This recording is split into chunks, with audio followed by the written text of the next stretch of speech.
Hi friends, ഇതെൻ്റെ മനസ്സിലെ പഴയ കാല ഓർമ്മകൾ ഉണർത്തുന്ന ഒരു കറിയാണ്. ഞാൻ പണ്ട് അമ്മയുടെ വീട്ടിൽ വേനലവധിക്ക് നിൽക്കാൻ പോകുമായിരുന്നു. അപ്പോൾ അമ്മയുടെ വീട്ടിലാണെങ്കിൽ പാടത്ത് നിറച്ച് ചീരയും പറമ്പിൽ നിറച്ച് കിളിച്ചുണ്ട മാങ്ങയും ഉണ്ടാവും. ചീരയുടെ കട വരെ ഉപയോഗപ്പെടുത്തി അമ്മമ്മ ഉണ്ടാക്കുന്ന ഒരു ചീര അവിയലാണിത്. അമ്മമ്മ പോയെങ്കിലും ഓർമ്മകൾക്ക് ഒരു രുചിഭേദവും ഇതുവരെ വന്നിട്ടില്ല. ഇടയ്ക്കൊക്കെ ഞാൻ ഈ കറികൾ പരീക്ഷിക്കാറുണ്ട്.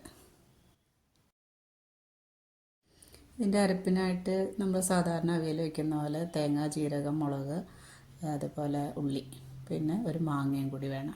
ചീരയുടെ കട, അതായത് മണ്ണിൻ്റെ അടിയിലുള്ള ആ കട വരെ പറിച്ചെടുത്തിട്ട് നന്നായി ചീകി കഴുകി വൃത്തിയാക്കി എടുക്കുക. ഒരു ടേസ്റ്റിന് നമുക്ക് ചക്കയൊക്കെ ഉള്ള കാലമാണല്ലോ, ഈ മാമ്പഴം, ചക്ക, ചീരയൊക്കെ ഏകദേശം ഒരേ സമയത്ത്. അപ്പോൾ ചക്കക്കുരുവും കൂടി നമ്മൾ യൂസ് ചെയ്യും. ചക്കക്കുരുവും അതുപോലെ ചീരയുടെ കടയ്ക്കും വേവുള്ളതുകൊണ്ട് ആദ്യം അത് വേവിക്കും. പിന്നെ തണ്ടുകളിടും, കുറച്ച് ചീരയില, സ്വല്പം മഞ്ഞൾപ്പൊടി, മുളക് പൊടി ഇട്ട് സാധാരണ പോലെ വേവിക്കും. ഒന്ന് വെന്ത് വരുമ്പോഴേക്കും നമ്മൾ ആ മാങ്ങയും കൂടി ഇട്ടൊന്ന് അടച്ചു വെച്ച് വേവിക്കുക. അരപ്പ് ചേർക്കുക, സാധാരണ അവിയൽ, വെളിച്ചെണ്ണ ഒഴിക്കുന്നു, കരിവേപ്പില ഇടുന്നു.